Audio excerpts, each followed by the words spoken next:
Assalamualaikum and good evening. You're now with me, Yusuf Shukri, for TVS Nightline, our top story. The Sarawak government stresses their commitment in ensuring the region's development is implemented concurrently with the principles of integrity and sound administrative management. Minister of Tourism, Creative Industry and Performing Arts, Datuk Seri Abdul Karim Rahman Hamzah says development should not be solely focused on physical development but must be done responsibly. Hari ini bukan sekadar program. Hari ini adalah signal kepada kita. Signal bahawa Sarawak bukan saja mau maju, tapi mahu maju dengan betul. Bukan maju yang nampak cantik di luar saja, tapi juga cantik di dalam. Integrity, Karim adds, does not only involve bribe, rather it involves honesty in decision-making, fulfilling what was promised to the people, as well as ensuring projects are implemented with the specified requirements. Additionally, religious and moral aspects play an integral role in shaping a society with integrity without any prejudice. Sarawak is set to have an international class cruise terminal at PANTAI DAMAI within the next 2 years, marking a new chapter in the development of the state's tourism and economic sectors. Deputy Minister in the Sarawak Premier's Department, Project Coordinator for Regional Development Agencies, DBKU and Islamic Affairs, Datuk Dr. Abdul Rahman Junaidi says the facility enables international cruise liners to dock directly at the Damai area without the need to stop at other ports. According to him, the construction of the cruise terminal aligns with the comprehensive development planning for the Santubong Damai zone, which is currently being actively implemented by the state government. Dalam tempoh 2 tahun akan datang, insyaAllah di Sarawak kita akan ada kedatangan kapal international cruise liner di mana penggalannya sedang dibina oleh pihak SCDC di kawasan Damai. He says each ship arrival is estimated to bring between 2,000 to 3,000 tourists, which is expected to generate significant economic spillover for the local community, particularly tourism operators, small traders and the service sector. He adds that supporting infrastructure developments is also being prioritized, including the upgrading of Jalan Sultan Tengah into a dual carriageway stretching more than 21 kilometers to ensure smoother traffic flow to the Damai and Santubong areas. Now, 2 individuals were found burnt to death in a fire that destroyed workers' living quarters in Miri in the early hours of today. The incident occurred at about 5:59 a.m. when a single-story, semi-detached wooden workers' quarters with 2 units had been completely destroyed and 2 victims were discovered burnt at the scene. The victims have been identified as Bahrain Skam and Turid Lenjau, both aged 37. Meanwhile, 6 other occupants, comprising 5 adults and 1 child who were in another unit, managed to escape safely when the fire broke. According to a spokesperson for the Sarawak Fire and Rescue Department's Operations Centre, initial firefighting efforts were carried out by plantation workers using 30 fire extinguishers and 3 water pumps before the fire was fully extinguished. Firefighters from the Loping Fire and Rescue Station arrived at the scene at 8:20 a.m. and conducted safety monitoring to ensure there was no risk of a recurrence. The bodies were then handed over to the police for further action, including investigations into the cause of the incident. The Ministry of Defence, MINDEF, is conducting a comprehensive investigation in accordance with strict internal procedures involving members of the Malaysian Armed Forces, or MAF, linked to the so-called Ye or hedonistic culture. Deputy Defence Minister Adli Zahari says the investigation is being carried out by committees established across all defence domains, which consists of the Army, Navy and Air Force, and operates under clear and stringent rules and disciplinary regulations. Adli adds that through the ongoing investigation, any personnel or officers linked to the alleged immoral activities will be guaranteed their rights to defend themselves or prove their innocence before any punishment is imposed. He also urges the public not to question the sacrifices made by the MAF personnel and officers over the issue, stressing that their responsibility in safeguarding national peace and security has been proven.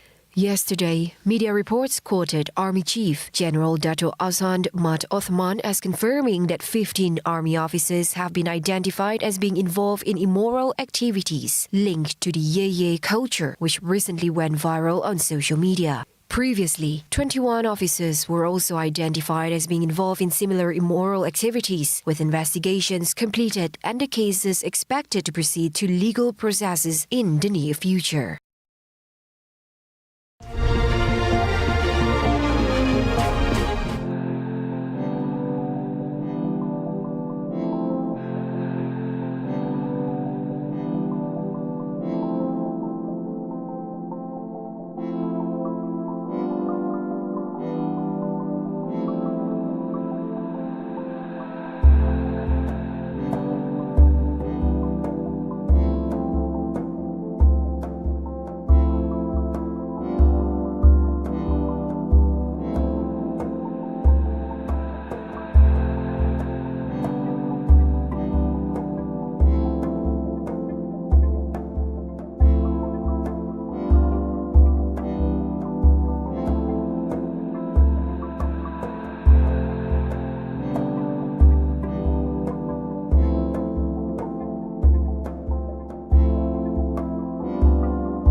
Welcome back.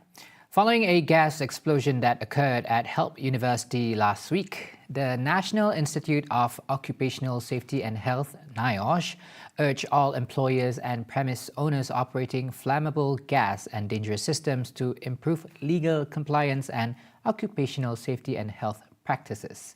Its director, Dato' Ayub Saleh, says the steps include ensuring a safe workspace, suitable training and work systems capable of reducing risks during using, storing and transporting the substances. He notes that the ammonia gas leak at Seremban Toll Plaza and the air conditioning unit explosion at Help University in Bukit Namatara had clear similarities: exposure or failure in control of dangerous gas and chemicals that can cause serious injuries within a short period of time.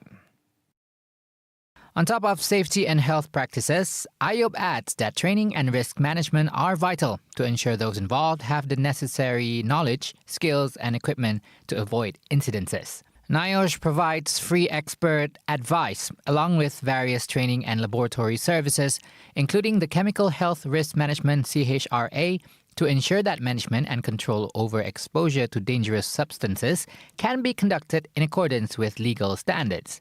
The Institute is also ready to assist organizations to improve prevention measures through consultation services or chemical management training, safe operating procedure reviews, and competency programs for workers involved in the use of dangerous chemicals and dangerous gases. 4 critical bills, including the amendment to limit the period of the Prime Minister's tenure to 2 terms, will be tabled and debated during the upcoming Parliament session beginning February. Communications Minister Datuk Fahmi Fazil says this is following the royal address of His Majesty Yang di-Pertuan Agong Sultan Ibrahim, which will continue until the end of January. Jadi bukan semua akan dibentang serentak, dia akan satu persatu. Tapi memandangkan titah ataupun pembahasan usul menjunjung kasih itu, dia akan sehingga akhir Januari. Jadi kita jangkakan selepas 5 ataupun 6 Februari, undang-undang yang lain ini akan mula dibahaskan. The government will be focusing on 3 other bills during the first session. This will include the Ombudsman Bill, Freedom of Information FOI Bill, as well as the separation of powers between the prosecutors and the Attorney General Bill.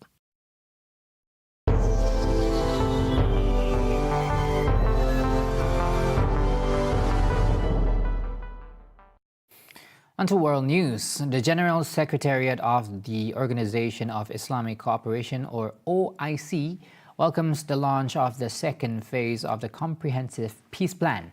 in line with United Nations Security Council UNSC Resolution 2803 and the announcement of the formation of a Palestinian committee to manage the Gaza Strip as a temporary transitional body. Saudi press agency reports that Secretariat underscored the importance of maintaining geographical and institutional unity between the Gaza Strip and the West Bank, including the occupied city of Jerusalem. It also emphasized the need to pressure the Israeli occupation to halt all acts and policies undermining the two-state solution, including annexation, settlement expansion, the Judaism of Jerusalem, and forced displacement, as well as to release Palestinian tax funds that are being illegally withheld. It further stressed the need to enable the Palestinian government to exercise authority over all Palestinian lands, leading to the end of the Israeli occupation of territories seized in 1967 and the establishment of an independent Palestinian state with East Jerusalem as its capital, in accordance with UN resolutions and the Arab Peace Initiative.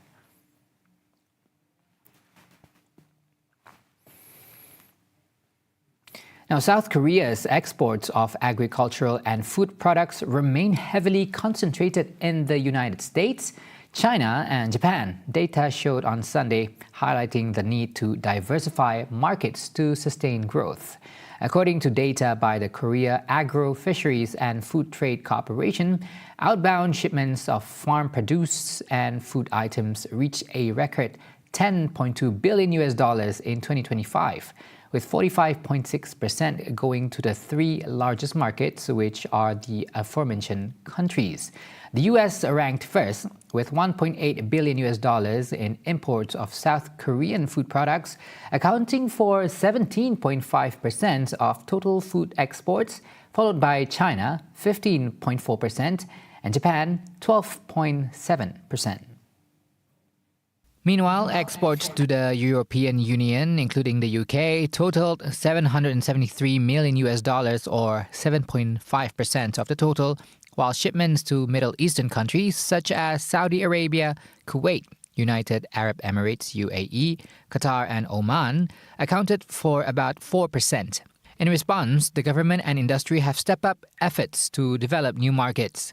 The Agriculture Ministry launched a public-private task force in December to identify strategic products by region, promote projects for market entry, and expand support measures for export growth.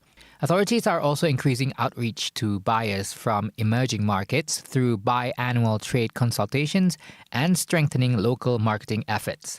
The government designated 5 countries, including South Africa and Chile, as priority markets last year and has decided to expand the list to include Argentina, Qatar, Turkey, Ghana, and India. Get all the updates you need all in one app. TVS Inspire brings you live updates on events, news, and programs, available now on the Apple App Store and Google Play Store. TVS Inspire, world on your screen, anytime, anywhere. And that's all the time we have for tonight's TVS Nightline. I'm Yusuf Shukri. Thank you for watching. Good night and Assalamu Alaikum.